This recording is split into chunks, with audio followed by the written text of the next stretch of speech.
ሰላም ጤና ይስጥልን። በመካከለኛው ምስራቅ በተከሰተው ወታደራዊ ግጭት ወቅት የአሜሪካ አየር ኃይል ንብረት የሆነችው እጅግ ዘመናዊ ኤፍ-15 የጦር ጄት ስለመውደቁ የሚገልጹ ዝርዝር መረጃዎች በአሁኑ ወቅት በዓለም አቀፍ ወታደራዊ መከላከያና የደህንነት ክበቦቹ ሰፊ ትኩረትና ከፍተኛ ስጋትን እያሳደጉ ይገኛሉ።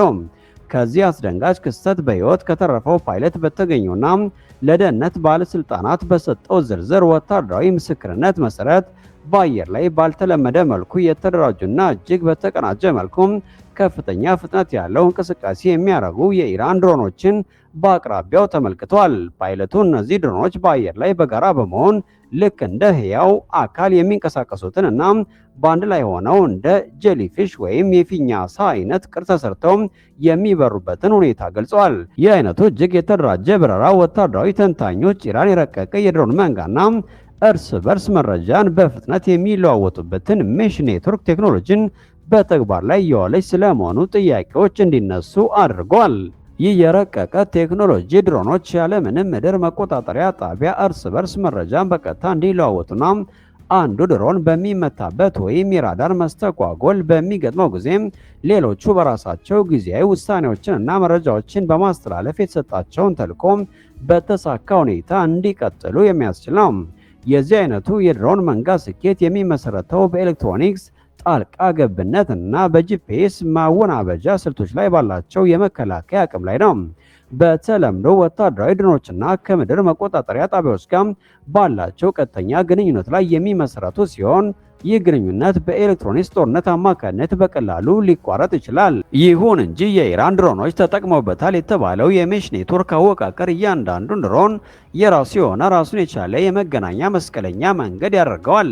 ይህ ማለት አንዱ ድሮን ከአየር መከላከያ ሲስተም ወይም ከኤሌክትሮኒክስ መከላከያ መሳሪያዎች ጥቃት ቢሰነዘርበት እንኳን የተቀሩ ድሮኖች በሰከንዶች ክፍልፋይ ወይም አዲስ የመገናኛ መስመር በመዘርጋት የበረራ ስልታቸውን ያስተካክላሉ እንደማለት ነው። ይህ አይነቱ ስርጭት የአሜሪካን ኤጂስ የመሰለ የአየር መከላከያ መቃኛዎችን እና ራዳሮችን በቀላሉ ለማለፍ የሚያስችል አቅም ሊፈጥር ስለሚችል በምዕራባውያን ወታደራዊ መሐንዲሶች ዘንድ ከፍተኛ ስጋትን ፈጥሯል። የኢራን ሰው አልባ አውሮፕላን ኢንዱስትሪ በአንድ ጀንበር የተገነባ ሳይሆን ባለፉት 3 አስርት ዓመታት ውስጥ በሀገሪቱ ላይ ከተጣሉት ተከታታይ ወታደራዊ ማዕቀቦች መውጫ ቀዳዳ ሆኖ የተገነባ ስትራቴጂካዊ ዘርፍ ነው። ከወቅቱ የኢራን ኢራቅ ጦርነት ጀምሮ ቴህራን ከምዕራባውያን ጋር ባላት ወታደራዊ አለመመጣጠን ምክንያት አነስተኛ ዋጋ ያላቸውን ነገር ግን ከፍተኛ ጉዳት ሊያደርሱ የሚችሉ መሳሪያዎችን ለማልማት ተገዳለች። ከታዋቂው ሻሂድ 136 ጀምሮ እስከ ረጅሙ ሙሃጀር ተከታታይ ድሮኖች ድረስ የኢራን እስላማዊ አብዮታዊ ጥበቃ ጦር የአየር ክንፍ እነዚህን መሳሪያዎች በተለያዩ የቀጠናው ግጭቶች ውስጥ በመጠቀም በተግባር ላይ የዋለ ልምድ እንዲያገኙ አድርጎታል።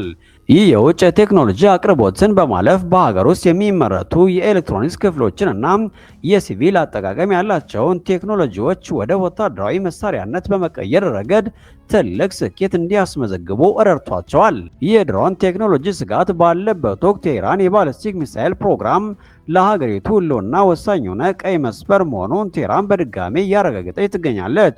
የኢራኑ ፕሬዝዳንት መሱድ ፔዜሽኪያን የሀገሪቱ የባለስቲክ ሚሳኤል መከላከያ ፕሮግራም ፍጹም ለድርድር የማይቀር መሆኑን ሲገልጹ ይህ አቋም የመነጨው ከሀገሪቱ ብሔራዊ የመከላከያ አስተምህሮት ነው። ኢራን ዘመናዊ የጦር አውሮፕላኖችና ከፍተኛ የአየር ኃይል የበላይነት ከሌላቸው ሀገራት አንዷ በመሆኗ ሊሰነዘርባት የሚችለውን ማንኛውንም ጥቃት ለመከላከል የባለስቲክ ሚሳኤል ብቸኛው ዋስትናዋ እንደሆነ ታምናለች። ከፈሳሽ ነዳጅ እስከ ጠንካራ ነዳጅ የሚጠቀሙት የኢራን ሚሳኤሎች በቀጠናው ያሉ ማንኛውም ወታደራዊ ኢላማዎችን መምታት የሚችሉ ሲሆን ይህንን አቅም መተው ማለት ሀገሪቱ በቀጠናው ያላትን የኃይል ሚዛን ሙሉ በሙሉ ለተቀናቃኞቹ አሳልፎ የመስጠት ያክል እንደሚቆጠር የሀገሪቱ ከፍተኛ የጦር መሪዎች በጽኑ ያምናሉ። የአሜሪካው ፕሬዝዳንት ዶናልድ ትራምፕ በቅርቡ በሰጡት ያልተጠበቀ አስተያየት በዓለም ላይ ሌሎች በርካታ ሀገራት የባለስቲክ ሚሳኤል ባለቤት በሆኑበት ሁኔታ ኢራን ብቻ ይህንን መሳሪያ እንዳትታጠቅ መከልከል ፍትሐዊነት የጎደለው መሆኑን መናገራቸው በዋሽንግተን የሁለቱ ፓርቲዎች ስምምነት ላይ ትልቅ ስንጥቅን ፈጥሯል።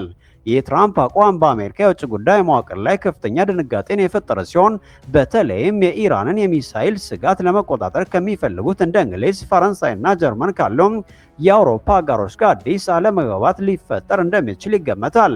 በሌላ በኩል ይህ መግለጫ የኢራን ዋነኛ ተቀናቃይ በሆነችው እስራኤል ዘንድ ከፍተኛ ስጋትን የፈጠረ ሲሆን በቴል አቪቭ የሚገኙ የደህንነት ባለስልጣናት አሜሪካ በኢራን ላይ የምታደርገውን ጥብቅ አቋም ልታላላ ትችላለች የሚል ስጋት እንዲያድርባቸው አድርጓል።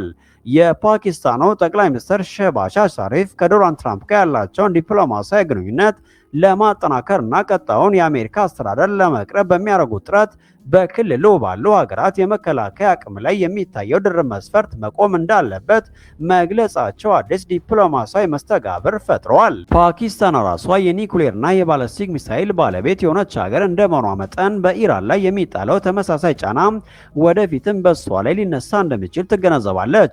በተጨማሪም በኢራንና በፓኪስታን መካከል ያለው የድንበር ደህንነትና የንግድ ግንኙነት በተለይም በቻባሃር እና በጓዳር ወደቦች ዙሪያ ያለው የጂኦ ኢኮኖሚክስ ውድድር ፓኪስታን ከቴህራንና ከዋሽንግተን ጋር የምታደርገውን ግንኙነት በጥንቃቄ እንድትመራ አስገዷታል።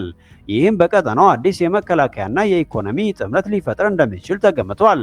በመከላከያና በዲፕሎማሲው መስክ ከታዩ ሰፊ ውጥረቶች በተጨማሪም በኢራን የኒውክሌር ፕሮግራም ዙሪያ አዲስ የዲፕሎማሲ ሰጣ ገባና አለመግባባት እየተፈጠረ ይገኛል። ቴህራን ከአሜሪካ ጋር የጀመረችውን የጀርባ በር የዲፕሎማሲ ንግግሮች ብትቀጥልም በአንጻሩ ግን ለዓለም አቀፍ የአቶሚክ ኢነርጂ ኤጀንሲ የምትሰጠውን የኒውክሌር ተቋማት ፍተሻና የአባላቱን የክትትል ፈቃድ ልትገድብ እንደምትችል ፍንጭ ሰጥታለች። የኢራን ውሳኔ በአሜሪካና በምዕራባውያን አጋሮቿ ዘንድ ከፍተኛ ስጋትን የፈጠረ ሲሆን ከዚህ ቀደም የተጣሉ ማዕቀቦችን ለማንሳት የሚደረገውን ዲፕሎማሲያዊ ጥረትና የሰላም ውይይት ሙሉ በሙሉ አደጋ ላይ ሊጥል እንደሚችል ወታደራዊና ፖለቲካዊ ተንታኞች እየገለጹ ይገኛሉ። የኤጀንሲ ዋና ዳይሬክተር ራፋኤል ግሮሲ ከዚህ ቀደም ወደ ቴህራን ተጉዘው ውይይት ቢያደርጉም ኢራን የዩራኒየም ማበልጸግ ስራዋን እስከ 60 በመቶ ደረጃ ማድረሷን ተከትሎ የተፈጠረው አለመግባባት አሁንም እልባት ሳያገኝ ቀርቷል። በሌላ በኩል ኢራን በአሜሪካ በኩል የሚደረገውን ከፍተኛ የዲፕሎማሲ ጫናና ማዕቀቦችን ለመቋቋም በሚያስችል መልኩ በሚቀጥሉት 60 ቀናት ውስጥ ከፍተኛ የነዳጅ ሽያጭ ለማድረግ የሚያስችላትና ከተለያዩ የዓለም ሀገራት ጋር አዲስ የንግድ ትስስር የምትፈጥርበትን ሰፊ የኢኮኖሚ እንቅስቃሴ በይፋ ጀምራለች። ይህ እርምጃ ሀገሪቱ በምዕራባውያን ማዕቀቦች ሳቢያ የሚደርስባትን የውጭ ምንዛሬና የገንዘብ እጥረት ለማቃለል እንዲሁም የኢኮኖሚ ጥንካሬዋን ለዓለም ለማሳየት የታለመ ሲሆን ይህ እርምጃ ሀገሪቱ በምዕራባውያን ማዕቀቦች ሳቢያ የሚደርስባትን የውጭ ምንዛሬና የገንዘብ እጥረት ለማቃለል እንዲሁም የኢኮኖሚ ጥንካሬዋን ለዓለም ለማሳየት የታለመ ሲሆን አሜሪካ በኢራን ላይ የምታደርገውን የኢኮኖሚ ጫና ውጤታማነት ጥያቄ ውስጥ የሚጥልና የቀጠናውን የኃይል ሚዛን የሚቀይር ሆኗል።